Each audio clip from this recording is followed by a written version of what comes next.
Hello students, तो कैसा है आप सभी। आज की वीडियो हमारी पर्सनल फाइनेंस के प्रीवियस ईयर इंपॉर्टेंट क्वेश्चंस के ऊपर रहने वाली है।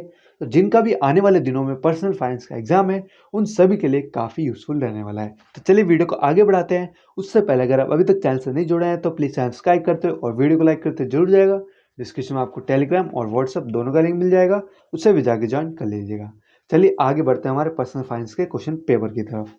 यह रहा हमारा पर्सनल फाइनेंस का क्वेश्चन पेपर और आते हैं हमारे फर्स्ट क्वेश्चन की तरफ। फर्स्ट क्वेश्चन ही काफ़ी भारी भरकम दिख रहा है, तो चलिए पूछते हैं, देखते हैं क्या बता रहा है। Effective rate of interest and nominal rate of interest are factor to be considered while understanding the impact of time value of money on investment decision. Explain the, आपको स्टेटमेंट बेस्ड क्वेश्चन दिया गया है पहले ही। Explain, ये statement को explain कीजिए। Context of importance of time value of money in financial planning. मतलब आपको ये पूछा गया है कि इफेक्टिव रेट ऑफ इंटरेस्ट और नॉमिनल रेट ऑफ इंटरेस्ट के फैक्टर्स वगैरह बताने हैं, तो इसको आप अच्छे से कर लीजिएगा। इसी टाइप के आपके क्वेश्चन आएंगे। ये नहीं पूछा जाएगा what is personal finance, question को इसी प्रकार से आपको घुमा के पूछा जाएगा। बाकी आपको लेवल पता ही चल रहा होगा। A sound financial planning is based on realistically attainable financial goals. Explain the importance and principle of financial planning in the light of given statement. अब देखिए, आपको स्टेटमेंट देके फिर इसके इंपॉर्टेंस पूछ रहे हैं। सीधे ये नहीं पूछ रहे हैं कि what is the importance of financial planning. तो आपको स्टेटमेंट जो दे रखी है इससे रिलेटेड आपको इंपॉर्टेंस लिखने होंगे। ये चीज़ आपको समझ आ गई। चलिए आते हैं हमारे चॉइस में। क्वेश्चन दे रखा है, managing the spending is an important component of financial planning, elaborate the statement. अब आपको ये समझ में आ रहा होगा, स्टेटमेंट बेस्ड क्वेश्चन बहुत पूछे जाते हैं। आगे बढ़ते हैं। उसके चॉइस का बी पार्ट क्या है, E banking and internet banking are often confuse with each other but are the same और डिफरेंट, एक्सप्लेन। चलिए ये तो आसान है, 7 नंबर आप फ्री के उड़ा ले जाएंगे।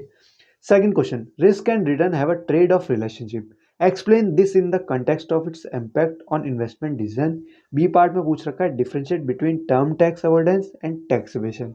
एक क्वेश्चन मिला है डायरेक्ट का, आप देख सकते हैं। अब आते हैं चॉइस में, क्या बोल रखा है इन्होंने, द जनरल और non life insurance market in India has grown with leaves and bound in the past few years. Comment कीजिए इसके ऊपर। ये फिर से स्टेटमेंट बेस्ड क्वेश्चन आ गया। Keeping in view the needs of poor people of India, Government of India have also introduced few governments pensions plan. Explain. Pension plans के ऊपर बनाना है तो आप इसे अच्छे से कर सकते हैं। अब आ गया हमारा प्रैक्टिकल क्वेश्चन। चलिए प्रैक्टिकल को भी उड़ाते हैं। Calculate required rate ROR rate of return on shares on the basis of following information. Risk free rate of return दे रखा है 7% और मार्केट का रेट ऑफ रिटर्न दे रखा है 15%।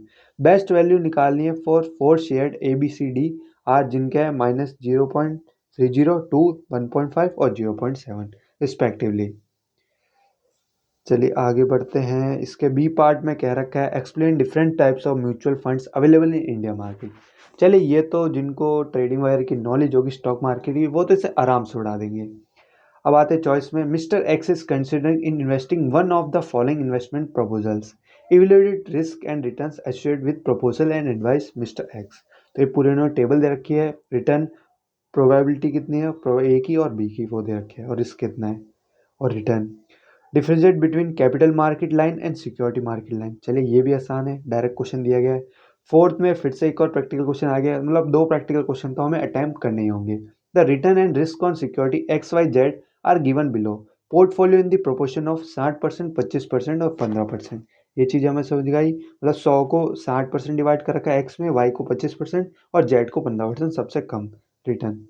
अब रिटर्न कितना मिल रहा है एक्स को, 14% सबसे ज़्यादा मिल रहा है जेड को, और क्योंकि रिस्क सबसे ज़्यादा जेड ले रहा है तो रिटर्न भी उसे ज़्यादा मिलेगा। Find expected return and risk of portfolio in beta is 0.4। अब आगे चलते हैं बी पार्ट में, systematic and unsystematic risk are part of every portfolio and can only be reduced up to extent, comment on this statement. ये तो आप बना के भी लिख सकते हो। चॉइस में दे रखा है, commodity derivatives are growing as one of the popular investment tools, explain the statement in the context of Indian commodity market. इसके B part, reverse mortgage can be good source of regular income, still it's unpopular in India, explain कीजिए। अब आता है हमारा last question, जो कि है short note का। कोई से भी 3 करने हैं, पर आपको इन सब की प्रैक्टिस होनी चाहिए, क्योंकि इनमें से एक आधा भी आ गया तो आपके फ्री के नंबर है 5 number. Car loan, E banking, digital wallet, credit card cloning, बेटा प्रॉपर्टी इंश्योरेंस। अब देखिए, मैं होता तो इसमें ई बैंकिंग को उड़ा लेता, डिजिटल वॉलेट को उड़ा लेता, कार लोन और प्रॉपर्टी इंश्योरेंस आराम से आप बना के पूरा लिख सकते हैं। तो ये तो था हमारा पर्सनल फाइनेंस का क्वेश्चन पेपर। तो इनकी अच्छे से प्रैक्टिस कीजिएगा और भी टॉपिक्स की कीजिएगा। इसी टॉपिक से आपको कोई दूसरा क्वेश्चन पूछ सकता है या फिर इन्हीं क्वेश्चन को घुमा के आपसे पूछ सकता है। तो चलिए वीडियो को ही खत्म करते हैं।